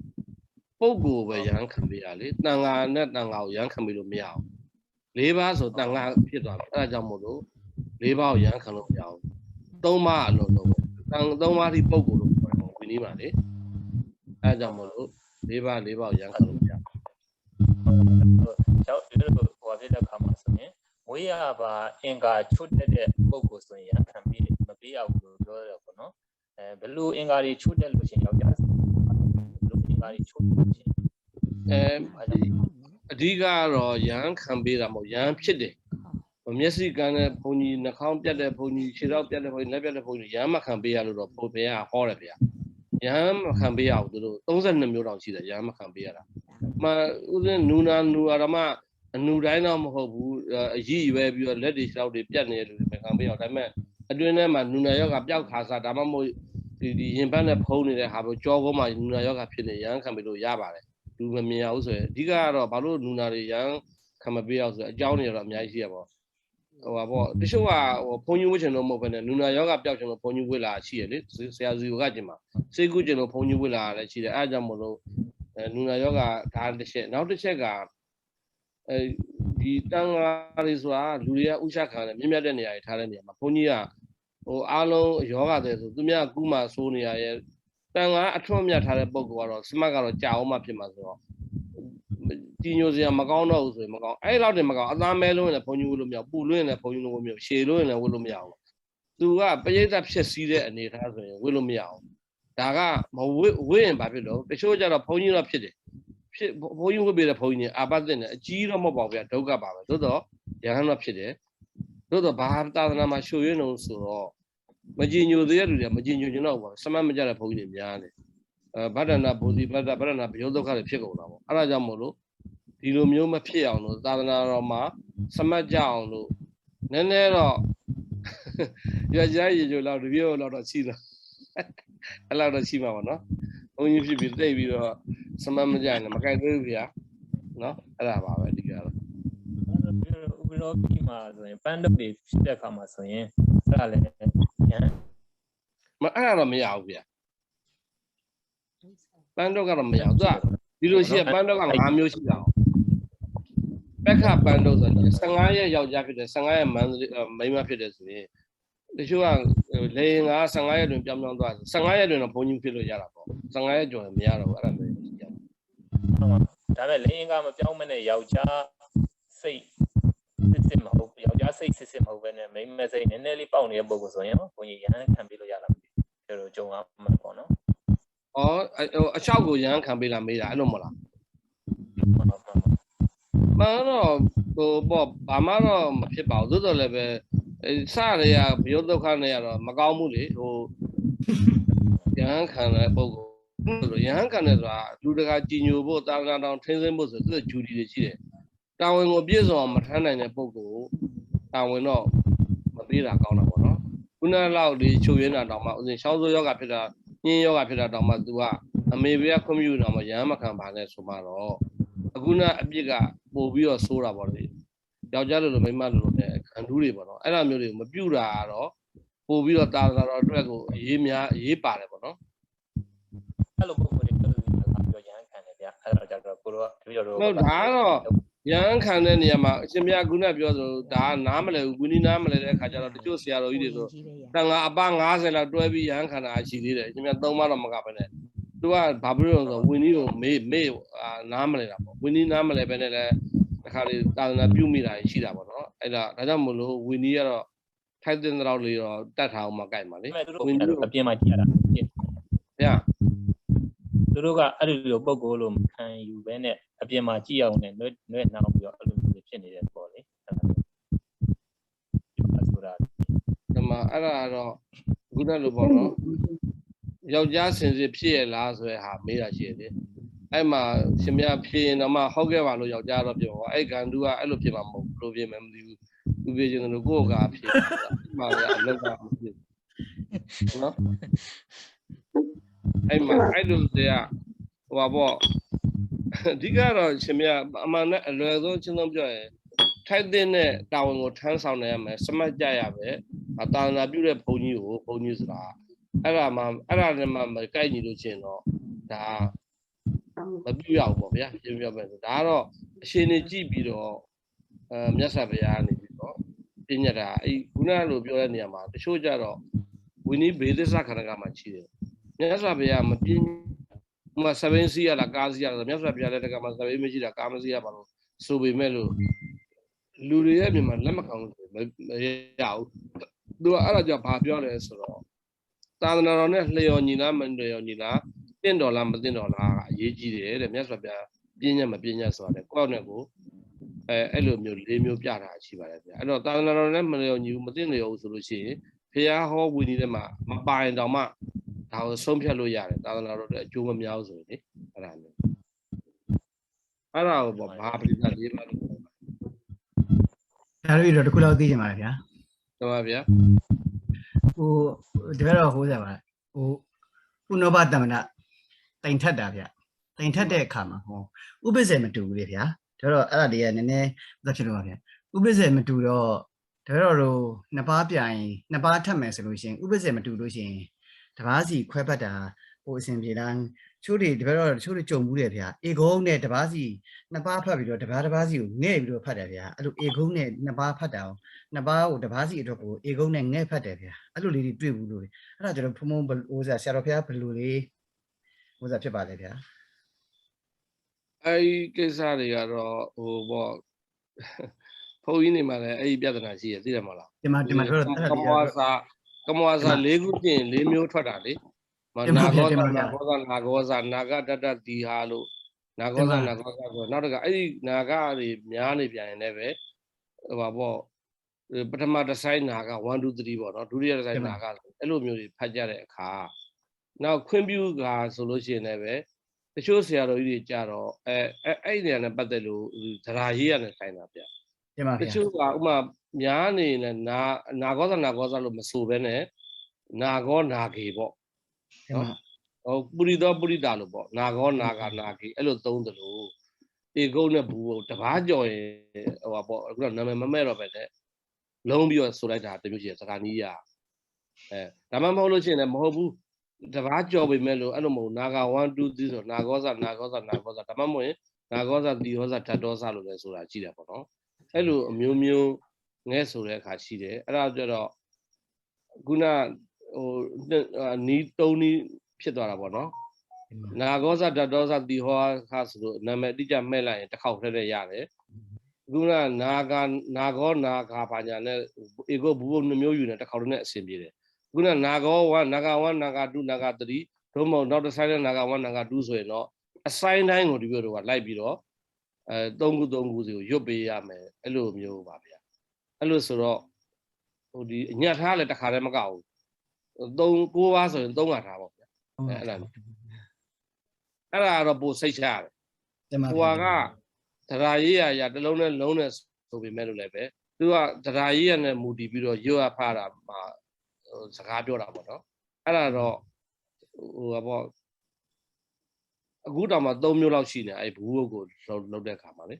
Domul, you know. I don't know living or Moody Bureau, Yap and a Katamas or Father of ya. Jesus yeah. အဲ့တော့ဒီပြောလေးလျှောက်ပါမယ်ဗျာ Mama Bia. ဒီပြောအရင်ပြလိုက်ပါမယ်ဗျာဒီပြောဒီရဟန်းခံတဲ့ခါကျတော့ဥပ္ပစေဆရာတော်ကိုတိတ်တလို့အမိပေးပြီးတော့ရဟန်းလောင်းကိုကျတော့နာဂလို့နာမည်ပြီးတယ်ဗျာတခြားနာမည်မသုံးမဲနဲ့ဘာလို့တိတ်တလို့နာဂလို့နာမည်ပြီးတော့ တမစင်ဆက်ပေါ့ဗျာတိတ်တာဆိုတဲ့နာမည်ကဒီလိုရှိတယ်ဗျာနာမည်မဲ့တဲ့နေရာမှာတစ်မျိုးရှိတယ်ဟိုအနှွယ်ပေါ့နော်အနှွယ်ရှိတယ်အနှွယ်ပေါ့ဟိုဂေါရမအနှွယ်တိတ်တထဆိုနှစ်မျိုးရှိတယ်ပေါ့ဒီလိုဘုရားလောင်းကအနှွယ်ကဂေါရမအနှွယ်နာမည်ကတိတ်တထအဲ့လိုပဲသူတို့မှာဒီ family name နဲ့စာ name အဲ့လိုပြန်ပေါ့အခုခေတ်ဆိုရင်တော့အဲ့လိုဖြစ်တဲ့အခါမှာဒီလိုကဟိုပေါ့စာနင်းကိုဓာတ်ရိုက်မခေါ်ဘူးဥနန္တကပေါ့ဥနန္တကဒီကတ္တပအနွယ်ဥနန္တကဒီတိတ်တအနွယ်ရှိတော့နန္ဒကဒီစာနင်းဟဲ့ဟိုဘက်ကကတ္တပသုံးဖို့တိတ်တဆိုတဲ့အနွယ်ဒီfamily name ပေါ့နော်သူတို့ရဲ့ရိုးရာအစဉ်ဆက်ထိန်းနေတဲ့ဖြည့်တဲ့ခါကျတော့အဲ့ဒီနာမည်ကြီးကိုဒီလိုနန္ဒကဆိုရင်ဓာတ်ရိုက်မခေါ်ကြလို့ဆရာတော်လို့ခေါ်တယ်လို့လေးစားတဲ့အနေနဲ့အဲ့ဒီတိတ်တဆိုတဲ့အနွယ်ကိုမဲ့လိုက်ဒါအနှွယ်ဟိုဟိုကနာမစာနေမဟုတ်ဘူးတိတ်တာလေဒါစာနေမဟုတ်ဘူး family name ဗျအဲ့ဒါရိုသေလေးစားတဲ့အနေနဲ့အဲ့ဒီတိတ်တာကိုမှတ်လိုက်တော့ဒါတော့ပြလာပေါ့လေသို့တော့နောက်ဆရာတော်တွေကဒီပြီးတော့ဗုဒ္ဓဒီပြီးတော့နိုင်ငံမှာပေါ့အထူးသဖြင့်ဒီပြီးတော့နိုင်ငံအဲ့လိုနာမည်တွေတိတ်မမဲ့ဘူးလေစာနေနဲ့family name နှမျိုးမရှိတဲ့ဥမာနိုင်ငံခြားဆိုရင်ပေါ့အမျိုးသားဟိုဟီလာရီရော့ကလင်တာဆိုတာရှိတာပေါ့သမတာကြီးကလင်တာမယ်မှာဆိုကလင်တာလည်းမဲ့ရတယ်ဟီလာရီလည်းမဲ့ရတယ်ရော်ဒန်လည်းမဲ့ရတယ်အဲ့တော့အဲ့ဒီလိုနာမည်တွေမှာဒီလိုနိုင်ငံမဲ့မျိုးထုံးစံမရှိတော့အိန္ဒိယနိုင်ငံလူတွေမဲ့တဲ့မျိုးနာမည်နဲ့ဒီလိုမျိုးတိတ်တာတို့ဘာလို့ပဲအတီးယူပြီးတော့ပေါ့လေဥပမာယူပြီးအဲ့ဒါကိုပဲတိတ်တာဝယ်ဆရာတော်ရဲ့နာမည်ကိုမဲ့ပါဗျာလို့ဒါဂရုကာရဖြစ်စေရင်ရောကမဲ့တာပါဗျာဒီလိုမျိုးဆရာတော်ရဲ့နာမည်ကိုတည်းရကြည့်တော့ရိုင်းနေပေါ့နော်အဲ့ဒါကြောင့်မလို့နာမည်မဲ့တိတ်တာလို့ယူလိုက်တာကျေးဇူးတင်ပါတယ်ဗျာ တပည့်တော်မေးရစီဟုတ်ဗျာ တမ ဘိက္ခုနီမာရပါဠိတော်အထာဂရထဲမှာလည်းရှိပါလိမ့်ဘာကြောင့်မို့ဘိက္ခုနီသမဏပြက်သွားရတာပြန်ခံပေးလို့မရဘူးလားမြန်မာဘုန်းကြီးအနေနဲ့မြန်မာထေရဝါဒဗုဒ္ဓဘာသာအနေနဲ့ပြန်ပြီးတော့ဘိက္ခုနီမာတွေကိုပြန်တုပ်ပေးလို့မရဘူးလားဗျာသိချင်လို့ပါအဲ့ဒီဟာကနည်းနည်းဒီတော့လည်းပို့ရှာမယ်လေအဲ့ဒါကမြန်မာပြည်မှာပြဿနာတော်တော်လေးရိုက်ပါတယ်ဗျာမြန်မာပြည်ရောကဘာရောရိုက်ပါတယ်အဲ့ဒီကိစ္စပြောရမယ်ဆိုရင်နည်းနည်းအဲ့ဒါပို့ရှာမှမင်းတော့ပိုကောင်းမှတယ်လေဒါပေမဲ့ဒီလိုရှိတယ်ဗျာမြန်မာပြည်ကမဟာစီဆရာတော်ရဲ့ဆရာတော်ကြီးကတော့ okay ဘုန်းကြီးရဲ့ရဟန်းခံမေရတယ်လို့ပြောတာတပါးရှိတယ်နောက်တခါအဲ့ဆရာတော်ကြီးတော့ပြဿနာတော့တိတ်မရှိခဲ့ဘူးဒါပေမဲ့နည်းနည်းတော့သဘောမကျပါဘူးနောက်ဒီရှင်အာဒေသဝန်သားဆိုတာရှိတယ်ဟိုရန်ကုန်မြို့ပဇွန်တောင်နားလေးကလေအဲ့ဒီဆရာတော်ကြီးကလည်းပဲဘိက္ခုနီဝိပါဟဆိုပြီးတော့အရေးတော်ဖြစ်တာသူ့တောင်လူထွက်သွားတာနောက်ဆုံးမြန်မာပြည်ကလက်မခံဘူးပေါ့ဗျာအခုတိတ်မကြသေးဘူး2004ခုနှစ်ကလည်းဘိက္ခုနီတယောက်ဝတ်တယ်ဆိုပြီးတော့ထောင်ထဲချတယ်လေမြန်မာပြည်ဆိုရနေအဲ့လိုမျိုးရှိခဲ့တော့ထိုင်းကလည်းတချို့တော့လက်မခံဘူးထိုင်းကအများစုပဲလက်မခံဘူးမြန်မာပြည်လည်းလက်မခံဘူးဒီဟိုမှာတော့လက်ခံတယ်1000လောက်ရှိတယ်ဘိက္ခုနီနောက်တစ်ခါပါရကနိုင်ငံတကာအနောက်တိုင်းတွေပါတွေကလည်းအမျိုးသမီးခွင့်ရဆိုလက်ခံကြပါတယ်ဘိက္ခုနီကနောက်မဟာဟိုမှာရှိတယ်ဒီမာယာနာမှာဘိက္ခုနီလက်ခံတယ်ဒီလိုထေရဝါဒကတော့အဲ့လိုကွဲပြားနေတယ်ပေါ့လက်မခံတာကတော့ပုံများတယ်လက်ခံတဲ့နိုင်ငံတွေလည်းရှိပါတယ်အခုလည်းထေရဝါဒဘိက္ခုနီရှိပါတယ်ရှိတော့အခုဒီလိုနိုင်ငံလက်မခံတဲ့ခါလားဆိုတော့ဒီလိုတတ်တဲ့ကိစ္စလည်းမဟုတ်ဘူးမဟာနာဆရာတော်တွေကလောကမကိစ္စဖြစ်နေတော့ဒီလိုတော့ကနေပြီးတော့ကိုယ့်ရဲ့ပေါ့ personally view ပေါ့နော်ကိုယ့်ရဲ့အတွေ့အကြုံအယူဆတော့တင်ပြဘာမှဖြစ်ပါဘူးတင်ပြလို့ရပါတယ်ဒီပြီးတော့တယောက်တည်းအနေနဲ့ပြောမယ်ဆိုရင်တော့ဟိုပါပေါ့ဒီဘုန်းကြီးတွေကလောက်ရင်ဖြစ်သွားမှာပါဗျာဒီပြီးတော့အဲ့လိုပဲယူဆတယ် ဒီဘုန်းကြီးနေပေါ့ဘုန်းကြီးနေဆိုတာတာမန်ဘုန်းကြီးတော့မဟုတ်ပေါ့နော်ဒီတန်ခါမှန်တကဖွဲ့စီကဖြစ်စေဆိုရင်တော့နည်းနည်းတော့ကန့်ကွက်မှုရှိလိမ့်မယ်တဖြည်းဖြည်းနဲ့တော့ဖြစ်သွားမှာပေါ့ဒါကတော့ဒီအများသဘောတူရင်ဖြစ်ပါတယ်သဘောမတူတဲ့အတွက်မဖြစ်တာပါနော်အဲ့တော့ကန့်နေရပါဗျာကန့်နေပါသဘောမတူတဲ့လူကလည်းမားမဟုတ်တာကိုကင်ဆွဲပြီးတော့လူမခင်တော့မူမပြင်းဘူးဆိုတဲ့အဓိပ္ပာယ်ရောက်နေရပါဗျာတကယ်တမ်းကျတော့အမှန်တကယ်တော့ဘုန်းကြီးနေရာနေတတ်မှတ်လိုက်တယ်ဆိုဖြစ်လာမှာသို့တော့တခုစဉ်းစားစရာရှိတာကဒီလိုတော့229ဆိုတိတ်ခါဖို့အဲ့အမျိုးသမီးတွေက324ခုလားမသိပါဘူးများပါတယ်များတော့သူရဲ့မရှိခြင်းအကြောင်းကအမျိုးသမီးတွေဘိက္ခုနီဝင်နည်းနည်းခက်ခဲလွန်းလို့ပါဗျာခက်ခဲတယ်ဆိုတာတဘာဝကွာခက်ခဲနေဒါပေမဲ့အဲ့ကြံဒီတော့ဆွေးနွေးမယ်အဲ့ topic သင်အောင်မယ်မှန်ပါဗျာကျေးဇူးပါဗျာဒကမာကြီးကဘယ်ပြေးသွားမှမသိဘူးသူ့ကိုမေးရမှာဆက်သွားမလားဗျာနားရမှာခဏတော့နားလိုက်ပါအောင်ဒကမာကြီးနော်ဦးဇင်းတို့ခဏနားပြီးတော့မှဆက်လိုက်မယ်နော်ဟုတ်ကဲ့ကျေးဇူးတင်ပါတယ်ကိုဖုန်းတဲ့အတန်းကြီးကြီးမြည်နေတာကျွန်တော်စီရလားခင်ဗျနည်းနည်းကြားနေရကျွန်တော်စီရမဟုတ်ကျွန်တော်